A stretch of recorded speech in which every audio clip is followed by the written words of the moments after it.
welcome back to this channel, and welcome to my Camp Nanowrimo announcement. Now, if you don't know what Camp Nanowrimo is, I'll give you a little bit of an explanation, although you probably have already heard this from several author tubers. Camp Nanowrimo is a smaller version of Nanowrimo, which happens in November, and it's short for National Novel Writing Month. And basically what happens in November is authors try to write 50,000 words in 1 month. However, Camp Nanowrimo is more flexible in that you can set your own goal, and it doesn't necessarily have to be drafting, it can be editing, basically anything you want to accomplish in your writing in the month of April and also July. But for this one, we are obviously talking about April Camp Nanowrimo. I tried Nanowrimo in November twice now, and it's just not for me. It is very difficult to accomplish. It's a very high pressure environment, and frankly, for me, it kind of got sort of toxic in that, you know, if you didn't reach your goal, you felt like you were failing, and you know, you saw everybody else succeeding, and it was a very toxic environment for me. I'm not saying it's bad. If it's something you enjoy, absolutely go for it. But for me, it became a very toxic environment to try to do NaNoWriMo in November. However, I've never done the camp nanos because since NaNoWriMo in November was a fail, I didn't feel like the camps would be my thing. But I wanted to try it this year. Since you can set your own goals for camp, I thought it would be worth a try. And I am not setting huge goals. I am setting smaller goals for myself. And I also have main goals and smaller goals within that main goal. So we are going to get discussing this. It's going to be a short video just about my announcement. As I'm recording this, it's already April 4th. So I'm already behind, but that's just, it is what it is. The 1st of April was on a weekend, and my weekends are always insane. And then yesterday, Monday the 3rd, I went with my best friend out for our day of the week. So I didn't get to write yesterday. I planned to come home and write at night, but it just didn't happen. So I am a little bit behind, but I'm not worried about it because I am not too worried about my daily accomplishments. I'm just more worried about my overall accomplishments for this. So let me get into it. Basically, my two overall goals are to write 18,000 words in the month of April, and also to make sure I write 6 days a week. Now, if you do the math of that, 6 days a week for the month of April, divided into 18,000 words, that's about 750 words a day. However, I have also missed a couple of days already, and that is also not going to be my goal. If I hit 750, that's great, but my smaller goals are that I'm going to write 600 words for each of those 6 days and this is the crazy part, in 6 different projects. So not to say I'm going to write 6 projects every day, that would be insane. Each day of the 6 days I write is going to be written in a different project. So we've got 3 different Vela projects I'm working on. I got the one I've already started, and I'm starting 2 more. We have the YA contemporary romance, which I will get into a little bit in a minute, which I will also be working on 2 days of the week. So that one is the exception. And then also a nonfiction I'm going to be working on. But my goal is 600 words every day that I write. The reason I chose 6 days rather than 7 is because if you have watched anything else from me, you know that at least 1 day a week I'm unavailable for everything. So I just wanted to make sure I keep that way.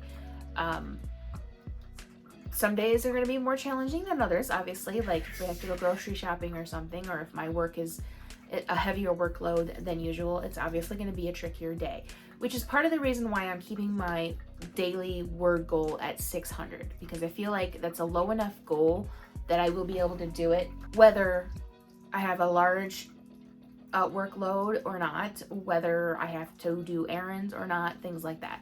So that is why my daily word count is only 600. Now, as for the projects, there's not much I can tell you about the nonfiction because I'm still kind of thinking the whole thing out. So we're going to ignore that for right now.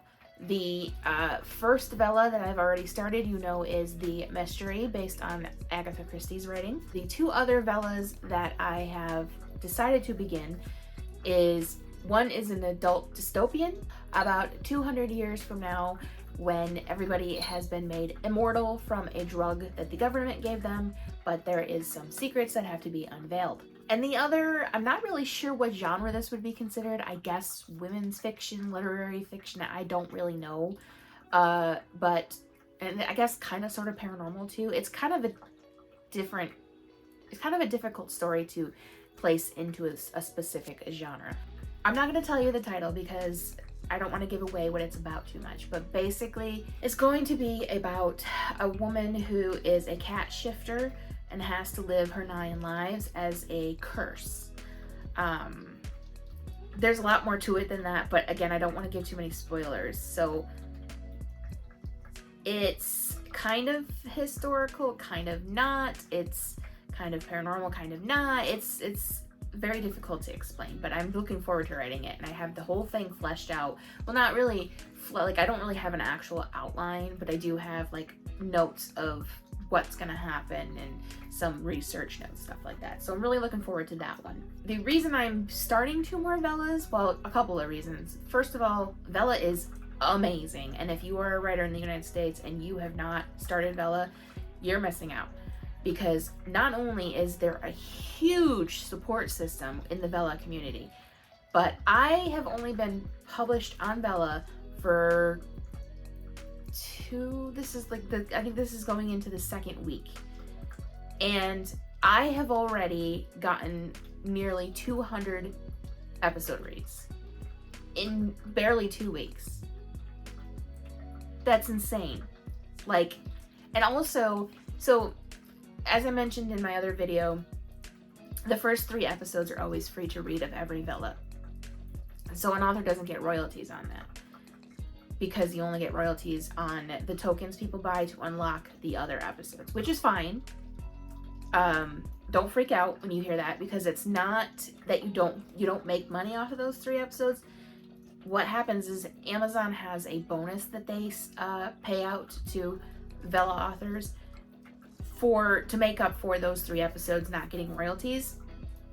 And it's sounding like it's gonna be a pretty good bonus, and I right now do not know, because since I just started, I have to wait this obligatory 60 days to get any royalties.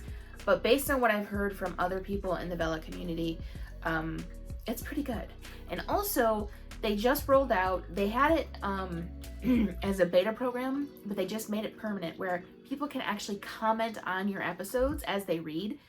And I think that's really cool, because it's interactive. Authors also are able to like post questions and polls and things at the end of the episodes. So it's a very interactive system, which I really love, because lots of times you read a book and you just want to tell the author something, or you just want to praise it, and you kind of don't feel comfortable contacting the author. But this way you can just, at the very bottom of the episode, you can just type in your comment and the author sees it. So I really like the interactive feature of Vela. But that was a huge tangent that I did not need to get on. The other reason I am starting more Velas is because it's a lot less stressful of a situation for me than writing a whole novel. And it's really helping me find the love of writing again because of that fact. You don't necessarily have to have a word count. Like, yes, they have to be between 600 and 1500 words, but there's no like, oh, this chapter is too short or this chapter is too long. It's just whatever you feel like needs to be written in that episode, that's what you write. You also can change the episodes anytime you want.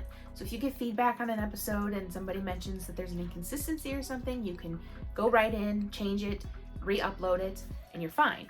And also, as one of my editing clients is now doing, you can take the Vela episodes later on and turn them into a full novel when you're complete.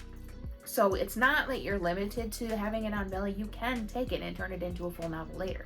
Okay, so let's talk about the young adult contemporary romance. As you know from my previous video, I have been writing a YA contemporary romance, and I'm not sure what I've told you guys about it, but it has become too much of a mess. Let's put it that way. I was trying to work through it. I was trying to just write and then worry about it later, but it has become so much of a mess that it's difficult for me to even know what to continue to write, what scenes to write to put in there. So I believe I'm going to set it aside. I probably will come back to it eventually, but right now it's just too much of a mess. It's too much of a stressful situation for me to continue on it. So I'm going to set that aside and I'm going to start a new one. And I already have a general idea, but I am going to do something different for this one, and I'm going to see how it goes. I'm going to actually outline. So like, this is not an extensive outline. This is not anything crazy. I am going to just make notes of the general idea, what I want to happen, the trope. I'm going to definitely narrow down the trope because I think that was one of my very big issues with the other one, is it didn't really have one necessarily trope, and so there wasn't really anything to focus on. So I'm going to narrow that down. And then I'm also going to, I think, take, like, when I narrow down the trope, I'm going to take the trope and write down like bullet points of what should happen in that kind of trope, so that I can kind of have a guideline as to what needs to be written into the book. So yes, anyway, that is my Camp and Nano announcement with some updates. I have to go now and actually put it on the Camp Nano website 4 days late. And then I have to get to writing. Now today is Tuesday. So I have this actual, this is the part I forgot to mention. I have this schedule that I'm gonna try to stick to. So before, you know, I was writing the Vela episodes Mondays and Wednesdays, and then working on the young adult contemporary romance Fridays and Saturday/Sunday.